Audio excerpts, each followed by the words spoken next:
साथियों नमस्कार। साथियों मैं बलजीत सिंह सभी पशुपालक भाइयों को आज आर्टिफिशियल इंसेमिनेशन के बारे में कुछ बेनिफिट्स के बारे में बताएंगे इस वीडियो के माध्यम से।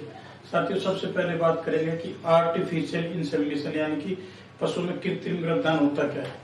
साथियों किसी भी पशु से या बुल से या सांड से गाय या भैंस को सीधे क्रॉस करवाना वो नेचुरल क्रॉसिंग होगी। साथियों आर्टिफिशियल इंसेमिनेशन यानी कि बुल से सीमन, अच्छे बुल से सीमन कलेक्ट करके और इंस्ट्रूमेंट के जरिए बफ या काऊ में रखना, इंजेक्ट करना, तो उसे कहते हैं आर्टिफिशियल इंसेमिनेशन।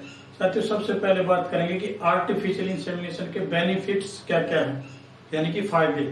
साथियों सबसे अच्छा जो फायदा है वो है नस्ल सुधार का। अगर मान लीजिए आपके पास एक हरियाणा नस्ल की 70% हरियाणा या 70% गिर या कोई क्रॉस ब्रीड की गाय है, तो आप चाहते हो कि उसे बिल्कुल उसी ओरिजिनल उसमें कन्वर्ट करना, बदलना, ओरिजिनल लेके आना चाहते हो आप, तो इसके लिए साथियों आपको आर्टिफिशियल इंसेमिनेशन का सहारा लेना पड़ेगा, क्योंकि गली मोहल्ले या गांव में ओरिजिनल बुल नहीं मिलते।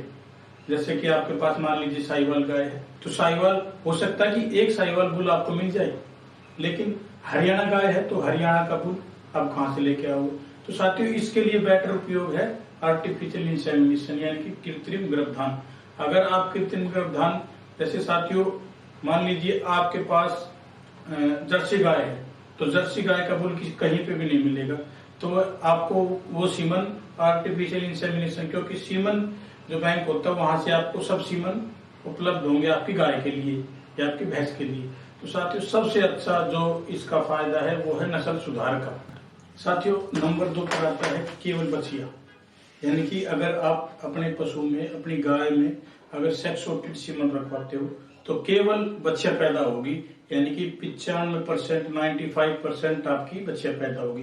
साथियों बछड़े पैदा अगर आप नेचुरल करवाते हो तो उसमें 50-50 चांस होते हैं कि बछड़ा भी पैदा हो सकता है, बच्चे भी पैदा हो सकती है। बछड़ा बुरा नहीं है साथियों, लेकिन बछड़े की दुर्गति होती है, क्योंकि आजकल मशीनों का युग है और बछड़े से काम नहीं होता।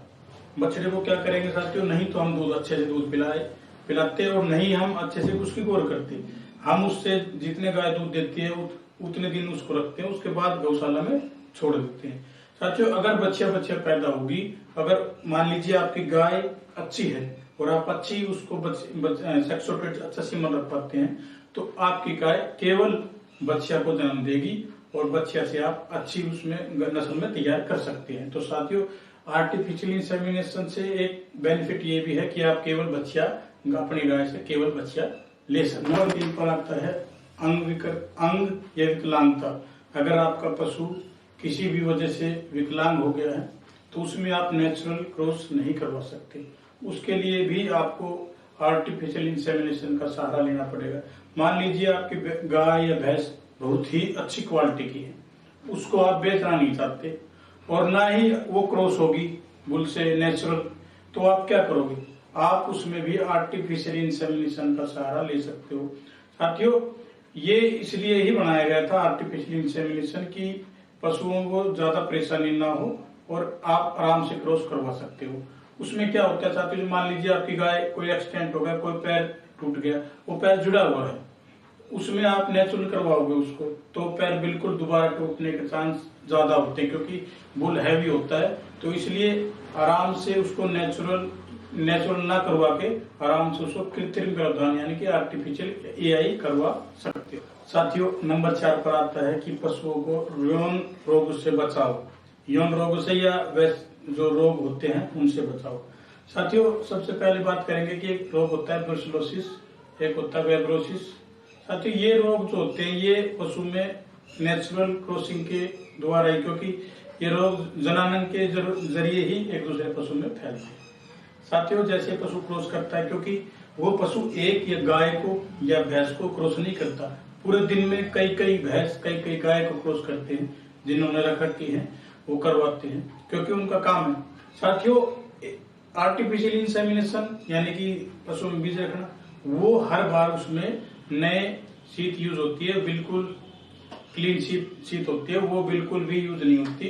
तो साथियों आप इसमें भी आर्टिफिशियल इंसेमिनेशन का सहारा ले सकते हो।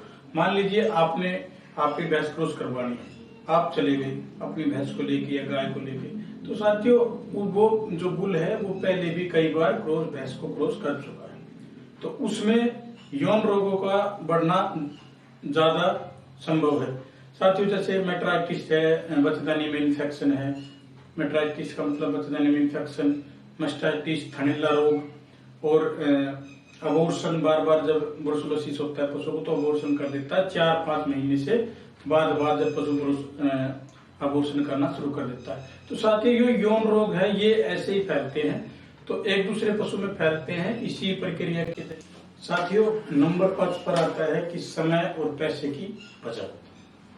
साथियों अब क्या होता है, मान लीजिए आपकी भैंस आज हीट में आई है, तो आप उसको लेके जाओगे, बुल आपका दूसरे गांव में है या इसी गांव में है, तो आपने साधन की व्यवस्था करनी पड़ेगी, या फिर आप 1-2 बंदे को लेके जब जाओगे क्रॉस करवाने के लिए, तो साथियों उसमें क्या होता है कि आपका पूरा टाइम लगता है। पशु को रास्ते में दिक्कत भी हो सकती है, भाग जाए तो गड़बड़ भी हो सकती है, पड़ भी सकता है, कहीं पे चोट भी लगवा सकता है। तो साथियों और पैसे, आप मान लीजिए आप लेके जाओगे तो पैसे लगते हैं, उसमें ज्यादा पैसे लगते हैं। और आर्टिफिशियल इंसेमिनेशन यानी कि कृत्रिम गर्भाधान जब आप करवाते हो तो उसमें पैसे आपके कम लगते हैं और टाइम भी आपका बचता है। तब भी आपका टाइम, आपको पता है कि भाई अभी आपने बीज रखवाना है, तो आप उसी टाइम डॉक्टर को बुला के या वर्कर को बुला के उसी टाइम बीज रखवा सकते हो।